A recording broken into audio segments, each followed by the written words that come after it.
வணக்கம். வளைகுடா பிராந்தியத்தில் போர் மேகங்கள் சூழ்ந்துள்ள நிலையில் ஈரான் நடத்திய ஏவுகணை மற்றும் ட்ரோன் தாக்குதல்களால் மத்திய கிழக்கு நாடுகள் பெரும் அதிர்வலைகளை சந்தித்து வருகின்றன.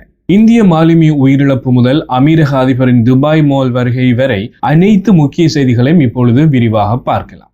ஐக்கிய அரபு அமீரகத்தின் வான் பாதுகாப்பு படை ஈரானால் ஏவப்பட்ட 123 ட்ரோன்கள் மற்றும் 11 ஏவுகணைகளை துல்லியமாக தடுத்து அளித்துள்ளன. இந்த இக்கட்டான சூழலிலும் அமீரக அதிபர் ஷேக் முகமது பின் சாயித் அல் நஹ்யான் துபாய் மாலுக்கு நேரில் சென்று மக்களை சந்தித்தது நாடு பாதுகாப்பாக உள்ளது என்ற வலுவான செய்தியை மக்களிடையே ஏற்படுத்தியுள்ளது. இங்கு குடியிருப்பாளர்கள் மற்றும் வணிகர்கள் இந்த வருகையை நெகிழ்ச்சியுடன் வரவேற்றுள்ளனர். அதே நேரம் நடுவானில் சுட்டு வீழ்த்தப்பட்ட ட்ரோன்களின் பாகங்கள் அபுதாபியின் முசஃபா, ஃபுஜைரா எண்ணெய் தொழில் மண்டலம் மற்றும் ராசல் கைமாவின் அல் ஹம்ரா பகுதிகளில் விழுந்துள்ளன. குறிப்பாக ஃபுஜைரா எண்ணெய் தொழில் மண்டலத்தில் ட்ரோன் சிதறல்களால் சிறிய தீ விபத்து ஏற்பட்டுள்ளது. இருப்பினும் பாதுகாப்பு படையினர் உடனடியாக செயல்பட்டு தீயை கட்டுக்குள் கொண்டு வந்தனர். அபுதாபி அவசர மேலாண்மை குழு நிலைமையை உன்னிப்பாக கண்காணித்து வருவதாக தெரிவித்திருக்கின்றது.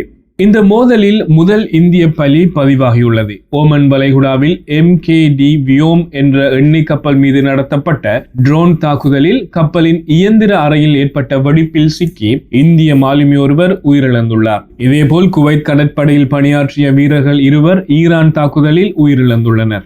பஹ்ரைனிலும் உயிர் சேதங்கள் மற்றும் காயங்கள் பதிவாகியுள்ளன.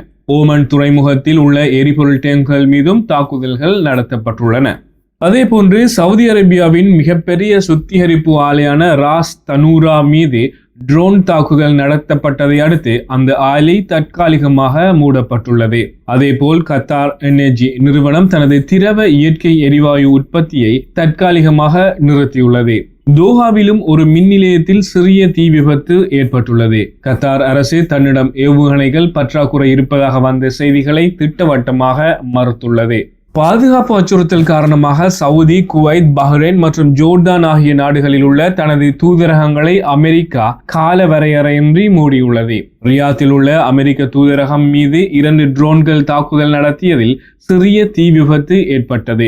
இதற்கிடையே குவைத்தில் வான் பாதுகாப்பு நடவடிக்கையின் போது அமெரிக்காவின் சில போர் விமானங்கள் குவைத் படையினரின் தாக்குதல்களில் விபத்துக்குள்ளாகியுள்ளது. அதிர்ஷ்டவசமாக விமானிகள் அனைவரும் பாதுகாப்பாக மீட்கப்பட்டுள்ளனர். பாதுகாப்பு முன்னெச்சரிக்கையாக அமீரக அரசு தனியார் துறை ஊழியர்களை 3 நாட்களுக்கு வீட்டிலிருந்தே வேலை செய்ய பரிந்துரைத்துள்ளது.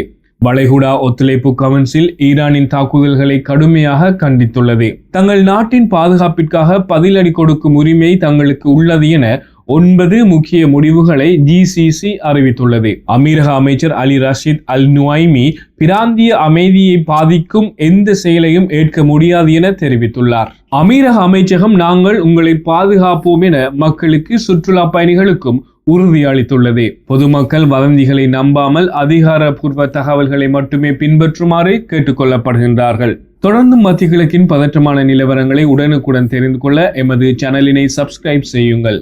மீண்டும் மற்றும் ஒரு காணொலியினூடாக உங்களை சந்திப்போம். அதுவரையில் நன்றி, வணக்கம்.